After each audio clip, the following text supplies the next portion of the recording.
Beatrice Sampson fought with her demons, but crack cocaine kept getting the upper hand. It was no life for her young daughter living with her, Mom, a drug addict, so she gave Caitlyn to her best friend, Donna Irving, and partner, Warren Johnson, to care for. I had a serious problem, so I made her go to Donna. What's your relationship with Donna? Oh, I thought we were friends. We used to be, well, we were friends for almost 10 years.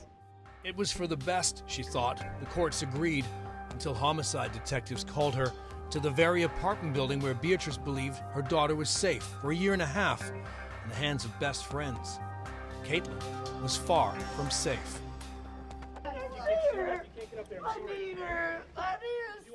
A mother's pain.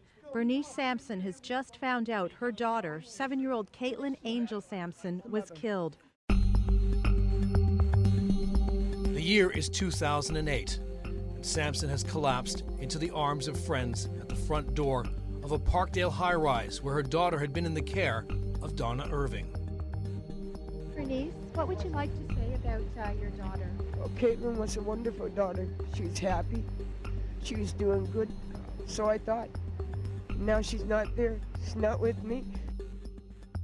I'm Austin Delaney, and for more than 3 decades, I have covered crime and the court cases that follow for CTV Toronto.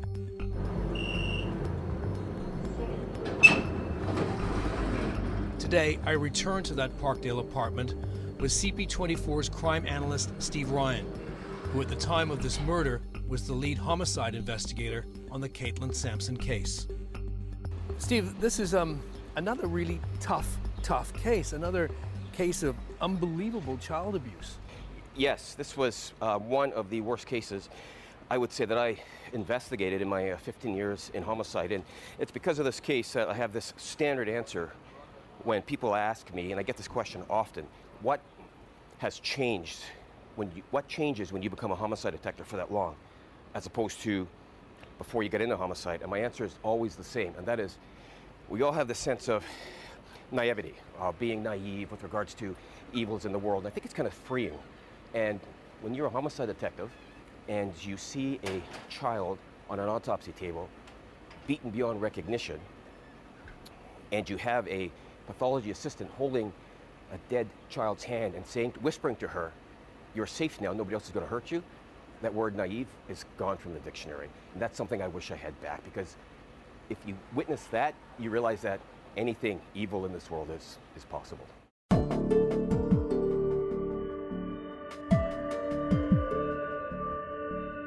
Police were called to this apartment around 2:30 this morning. A woman called saying that a young girl had choked on some food and wasn't breathing. But when police arrived, they found evidence that was suspicious, and homicide detectives were called in. That homicide detective was Steve Ryan. And this is him addressing the media shortly after Caitlin's body was discovered 13 years ago. The paramedic on scene was able to assess the situation very quickly and determined that this young girl had been dead for some time before the 911 call. There were obvious signs of trauma on her body. She clearly had not choked. It was quite clear. It's the work of the devil. Toronto ambulance, where do you need us? That 911 call came at 2:30 in the morning. Donna Irving is on the line, reporting Caitlyn is in distress. What's the problem? Tell me exactly what happened. My daughter, I was in the bedroom and she was eating bread and she choked and she's dead. Steve, the 911 tape, it's chilling. The 911 tape is chilling, agreed. And 911 calls have a plethora of evidence on them because they are made in the moment, and whether it's real or concocted, there's a recording of that in the moment call. Listen to me. Go to take the phone to where your daughter I can't, is. because I'm in the living room and Go get your daughter and bring her back to the phone. I can't bring her. She's dead already.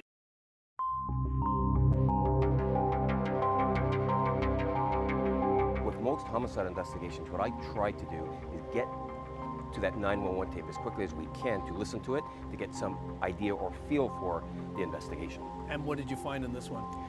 Well, let me start by saying we learned that Donna Irving, before she called 911, had a beer, had a shower, then called 911 to report that Caitlyn was in distress.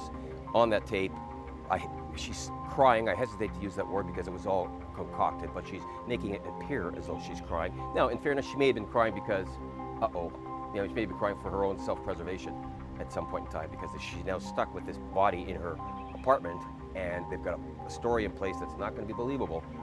And that's all they had. So on the 911 tape, you can hear Donna crying. The dispatcher is instructing her to bring your daughter to the phone. Reason being, they will instruct her on how to perform first aid if in fact she's breathing. Now, oddly enough, Donna makes her own death notification or death declaration right there and then. It says, I can't bring her to the living room because she's dead. How did she know she was dead? And she's been dead for a while as far as you're concerned.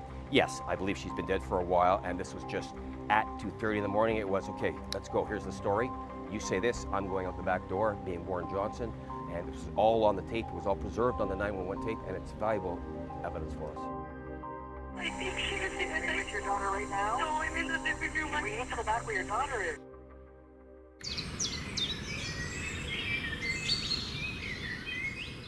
On this day, it is hot and humid. There is little relief by way of a breeze as we stand under the canopy of this Parkdale apartment building where Caitlyn lived with her guardians on the second floor some 13 years ago, where she was beaten and starved and hidden from the world, where her 7-year-old body just gave up the fight to live. All right, Steve, let's go inside. Thank you.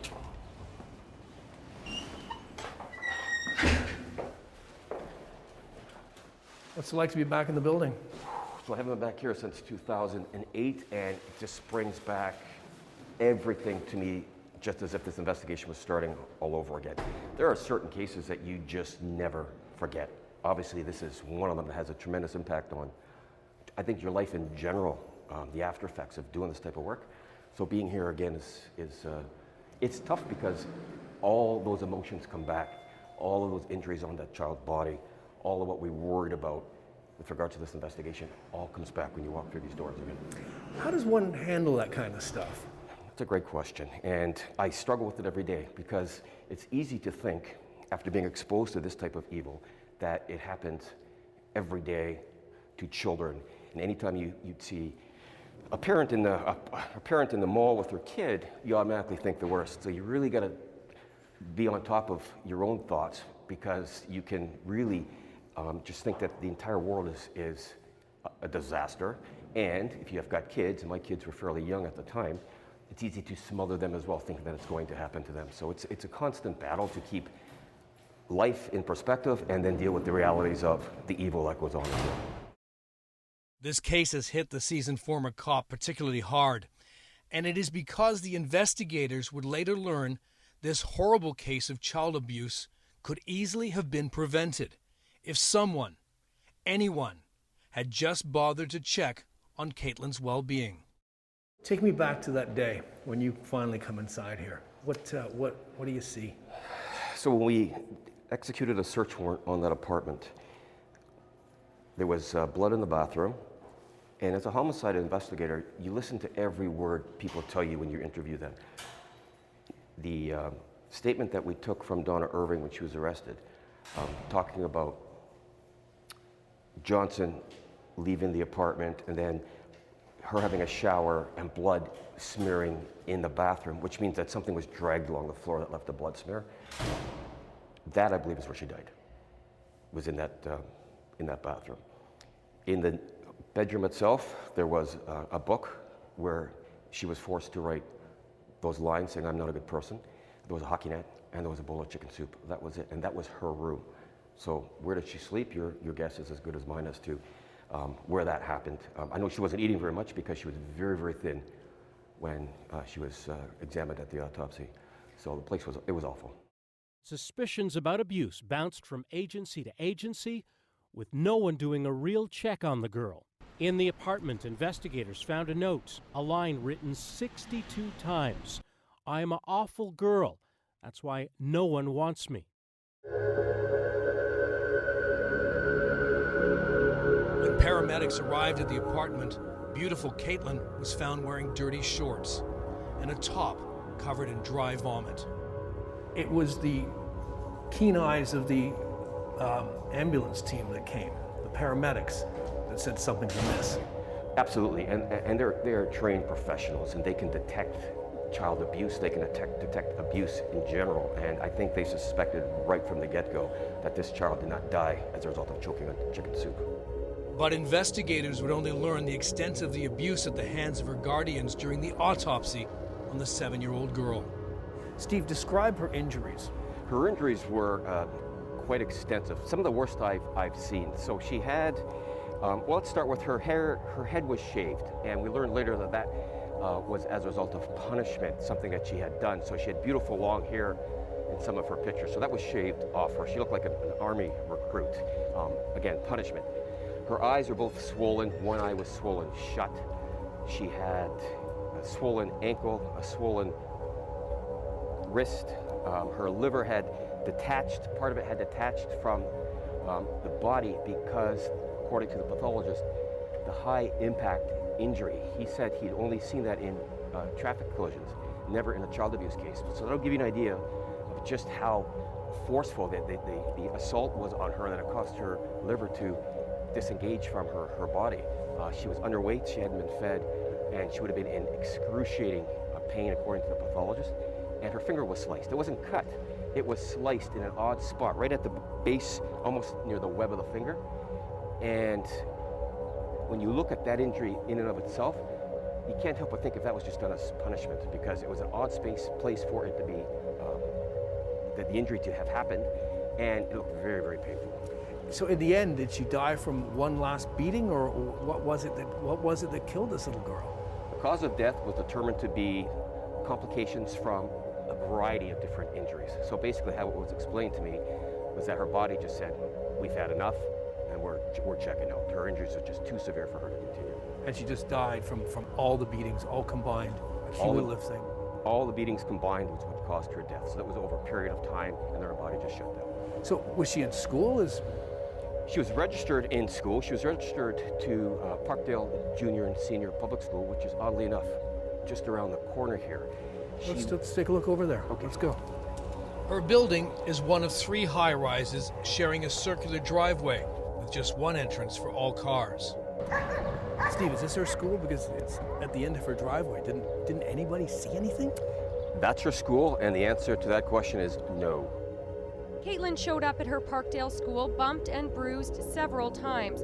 Phone calls were made, but even after Caitlyn missed 73 days of school, everyone, it seems, took Irving's lies as truth. No one checked on Caitlyn. If you saw the extent of her injuries, you would understand why she hadn't been seen by anybody, because Donna and Warren Johnson kept her out of view from everybody, so she hadn't been to school in months. But didn't anyone check up? No, and that's what's so ironic, and that's what actually something I think about till this day. I mean, you look how close the school is to where she lived. Donna would call the school to say, Caitlyn's not feeling well today, she fell off her bicycle and sprained her ankle. There was all kinds of excuses, and that was it. It's a 30-second walk, if that, to go bang on her door. Had somebody knocked on Caitlyn's door, she would be alive today, there's no doubt in my mind, but nobody checked on her at all. Wherever there was a crack in the system, it seems, Katelynn Sampson fell through it, and there were many cracks. The schools are always the eyes and the ears of the community. If kids are going to school, teachers are those professionals who rely on to report suspected abuse. Well, if she's not seen, nobody knows what to report. In fact, Caitlyn's own biological mother was not able to see Caitlyn because Donna Irving, who was her guardian, told Caitlyn's biological mom, who was her friend, that Caitlyn no longer wanted to see her biological mom, and that was at around January. Caitlyn died in August. And Caitlyn's mom said that she didn't dispute that, she just respected the wishes of her daughter, which was that her daughter didn't want to have anything to do with her biological mom, and that's how it was left. It was very, very sad. A humble wooden casket bearing the remains of little Katelynn Sampson carried from the Bonar Parkdale Presbyterian Church on Dunn Avenue, leading the mourners the child's distraught biological mother, Bernice Sampson. Tracy Rhoda is Bernice's close friend. When you've given up care and custody, you're thinking that you're doing the best thing for your child in protecting her, and then it ends up that it was probably the worst. But how do you know this is going to happen? You have no way of knowing this is going to happen ahead of time. Caitlyn's mother was trying to do the right thing. And her mom's just struggling with crack cocaine the whole time. Yeah, her mom struggled with addiction for a lot of years, and that's why she gave her daughter to her friend, Donna Irving, and Irving's boyfriend, Warren Johnson. The troubling part about that is Donna has had, at the time, 4 kids. 2 were already in the custody of the Children's Aid, and nobody in that court proceeding questioned Donna Irving with regards to her 4 children or those 2 that were in the custody of the Children's Aid. They just signed the papers and turned Caitlyn over to these 2 monsters, basically. Caitlyn just fell through the cracks. Fell through the cracks, 100%. In a disastrous way. In a disastrous way, suffered a very long time, and nobody checked on her. This is another case where a child died, and it was 100% preventable. Donna Irving and her common-law partner Warren Johnson were both charged with second-degree murder. Johnson charged after security videos surfaced showing him leave the apartment building shortly after the 911 call was made around 2:30 in the morning by Irving, saying Caitlyn was dead. Both would plead guilty to the charge and are now serving life sentences. And as you're learning all this information, that she wasn't in school, that her mom wasn't allowed to see her, that nobody checked to see how Donna's other children were doing, that they were actually in Children's Aid. When you're learning this, what are you thinking? It's frustrating. It actually made me nauseous a few times, and that may be a little too much information, but there was a few times I thought I was going to be sick, physically sick, based on the information I was learning, and that was that other people who knew Donna Irving saw some injuries on Caitlyn, and they did nothing about it. Absolutely zero. And that happens all the time, doesn't it? Happens all the time. People don't say a darn thing because they think that's my problem, but it's a child who's relying on all of us to take care of, and everybody let her down, let Caitlyn down, everybody.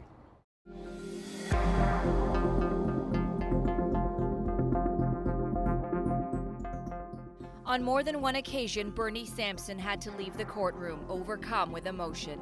Today's not a good day, and every day won't be a good day. It is a coroner's court where years after Caitlyn's murder, an inquest was held into her death. One Donna Irving told police was the result of choking on food. The truth was, Caitlyn did not choke to death. Evidence showed the 7-year-old died of injuries caused by blunt force trauma. She had suffered months of abuse at the hands of her legal caregivers. How was it that no one responded? And how was it that the social safety net that was supposed to protect vulnerable children like Caitlyn had such a huge hole in it? 2 children's aid agencies, her school teachers and the principal, and a family court that granted custody to a woman with a history of drugs, prostitution, and violence. The inquest was held to get to the bottom of what happened to the 7-year-old child and to prevent it from happening to another child. Court heard that Caitlyn's case was repeatedly passed between Native Child and Family Services and the Children's Aid Society. In family court, a judge granted Irving custody of Caitlyn without even checking her criminal record and without questioning her many lies. Steve Ryan contacts Ken Richard, the former director of Native Child and Family Services.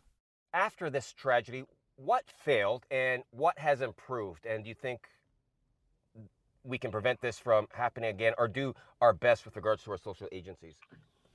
There's a lot more clarity around issues like duty to report. There were a number of instances in the case of Caitlyn where somebody should have made a call. And, I'm not going to say who did or didn't, because there was so much of it. Stir in a number of other variables, the family being quite deceptive with respect to, those they were in contact with, and Caitlyn herself being kind of invisible, however that you can manage to do that as a 7-year-old. But, a few things, kind of conspired to make the situation It's improved insofar as there's a much more formal exchange of information. Duty to report is clearer. The technology associated with sharing information is there. There's been an integration, for example, in the database with respect to the child welfare agencies. And at the time of Katelyn's death, there was a history of 3 different child welfare agencies involved, and they hadn't necessarily communicated very well with respect to what they were looking at. So there has been technical improvements.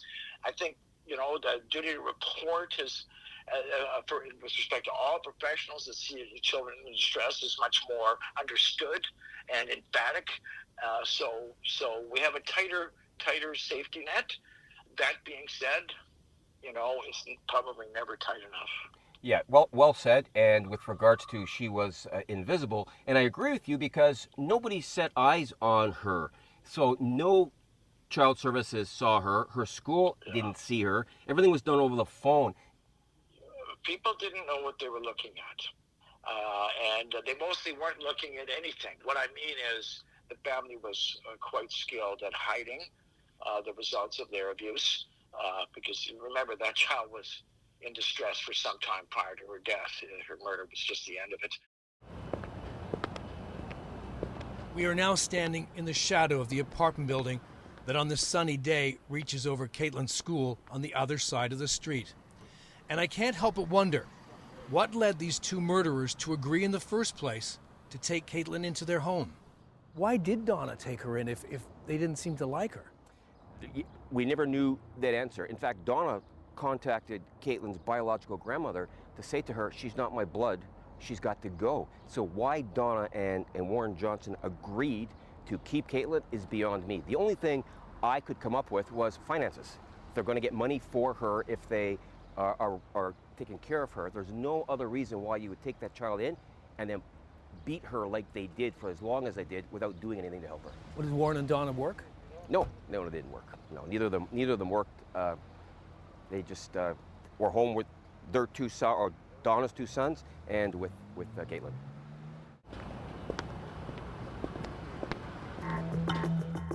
We walk a little further and approach the front doors to Parkdale Public Junior and Senior School, where a memorial sits just to the right of the main entrance.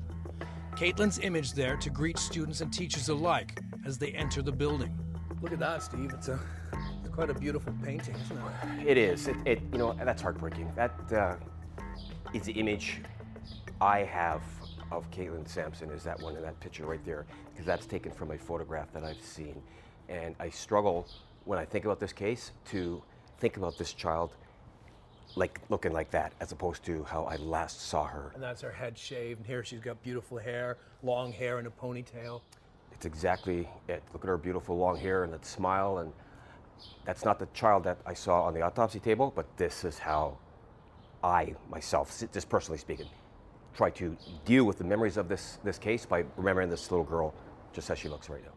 How important is it, do you think, Steve, that the school keeps something like this? Like 2008, that's a lot of years have gone by, and we see there's a happy birthday sign there.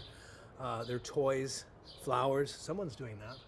They are, and I think this should be up forever because we cannot forget her. We cannot forget Katelynn Sampson. We cannot forget how she fell through the cracks, and we cannot let this happen again. And I think is it a lot for little kids to understand? Perhaps, but it's a good teaching moment. So for little kids, in my view anyways, you see this memorial, you might ask your mom and dad or your teacher what it's about, and kids can learn if there's abuse, what to do, as opposed to not knowing what to do. And it's also right here at the front door. I mean, it's a reminder to those teachers who didn't call and inquire or didn't go over to the apartment and have a look to see if she was okay, when all signposts were saying something's not right here. She's not showing up for school. That's exactly right. Again, it's a great reminder for that particular reason, because what allowed Irving and Johnson to beat this child like they did was the fact that nobody checked on her. So had any of these teachers, principals, janitors, I don't care who it was, anybody in the school who realized we hadn't seen her in months, and she's always having these unusual injuries appear out of nowhere, and this is why she's not in school. If somebody had gone across the street, she would have been alive. And it's literally across the street. It's literally across. It's in the shadow of that building. That's stuck in my mind forever with regard to just how close her place was, Caitlyn's place was, to the school. Caitlyn's mother now living with the painful decision that she handed her daughter to the murderous couple, believing they would give Caitlyn a better life than she could while fighting addiction. I just miss her. I miss her. I'm like any other mother or father, and I miss her. I know I made a bad choice, but I didn't take her life. I'm Austin Delaney. Thanks for listening.